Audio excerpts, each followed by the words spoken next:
Chocolate. ये company बहुत ही चर्चे में है, मैंने सोचा आपके लिए एक वीडियो इन्फॉर्मेशन के लिए बना दूं। ये कंपनी तो प्रॉफिट तो दिखा रहा है लेकिन कैश और क्लियरिटी नहीं। तो इस कंपनी में इन्वेस्ट करने से पहले या इन्वेस्ट कर चुके हैं या इन्वेस्ट करने वाले हैं तो ये वीडियो आपके लिए बहुत ही इंपॉर्टेंट है भाई। बिना लेट के चलिए वीडियो को स्टार्ट करते हैं। यहाँ पे आ जाता हूँ स्क्रीनर एप्लीकेशन में और यहाँ पे थोड़ा पहले हम इस कंपनी के बारे में बेसिक डिटेल्स जान लेते हैं। इसका मार्केट कैप 982 करोड़ है और इसका करेंट प्राइस अभी 765 रुपये चल रहा है।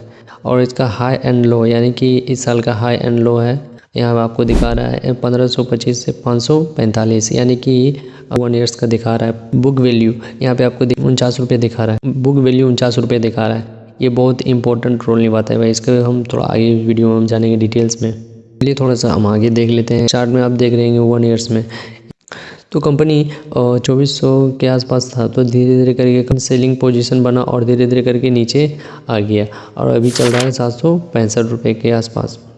स्क्रॉल करते और देखते थोड़ा सा और डिटेल्स। ये आपको जो red box and green box में दिख रहा है ये आपको बहुत ही इंपॉर्टेंट है भाई। चलिए इसे हम थोड़ा सा डिटेल्स में समझते हैं। इसमें दिखा रहा है फर्स्ट ग्रीन बॉक्स में आपको दिखा रहा है company has been debit growth profit, यानी कि ये बता रहा है कि 5 साल में कंपनी ने 81% 5 सालों में 81% ग्रोथ किया है कंपनी ने 5 सालों में। ये बहुत ही अच्छा है, 81% 5 सालों में ग्रोथ किया है। और यहाँ पे रेड बॉक्स में जो दिखा रहा है यानी कि इसका निगेटिव है, ये वार्निंग है। ये आप इन्वेस्ट कर रहे तो ये आपके लिए बहुत ही इंपॉर्टेंट है भाई। इसको आपको रीड करना है और समझना है क्योंकि हम कंपनीज में पैसा लगा रहे हैं। यहाँ पे दिखा रहा है stock is trading at 15.3 times it's book value. इसका मतलब है कि अपने बुक वैल्यू, मैंने जैसे बताया था कि यहाँ पे जो आपको बुक वैल्यू दिख रहा है, यहाँ पे आपको बुक वैल्यू जो दिख रहा है 49 रुपये, उससे 15 गुना से ज़्यादा बुक वैल्यू ट्रेड कर रहा है। यानी कि इसका बुक वैल्यू 49 रुपये है भाई, लेकिन अपना बुक वैल्यू से ज़्यादा ट्रेड कर रहा है। अगर बिजनेस ग्रोथ स्लो हुआ तो प्राइस गिर सकता है। और सेकेंड नंबर में बता रहा है कि through the company the reporting repeated profit is not paying out the dividend.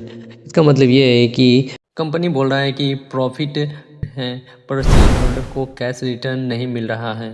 और सवाल ये उठता है कि क्या प्रॉफिट रियल कैश प्रॉफिट है या सिर्फ अकाउंटिंग नंबर। और थर्ड नंबर में दिया हुआ है company has been low interest conversion ratio.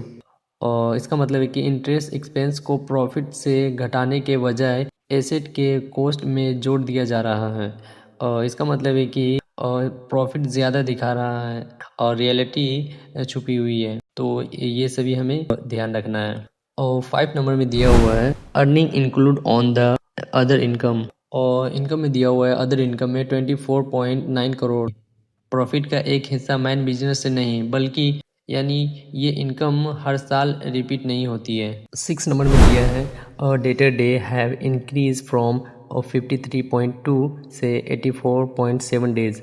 इसका मतलब ये होता है कि डेटर कंपनी ने जिसको माल बेचा हो, इसका मतलब ये है कि पहले कंपनी 53 डेज़ में पैसा मिल जाता था और अभी 1 महीना लेट हो रहा है। तो यहाँ पे ये मेंशन किया हुआ है। तो कंपनी में इन्वेस्ट करने से पहले आप एक बार खुद से एनालिसिस कर लें और अपने से स्क्रीनर पे जाए। और बहुत इजी है, आप चैट एआई के ज़रिए एंड अदर वेबसाइट से भी कर सकते हैं। तो ये वीडियो आपको कैसा लगा है, वीडियो को लाइक एंड चैनल को सब्सक्राइब करें और अपना फीडबैक कमेंट में ज़रूर दें। Thanks for watching video.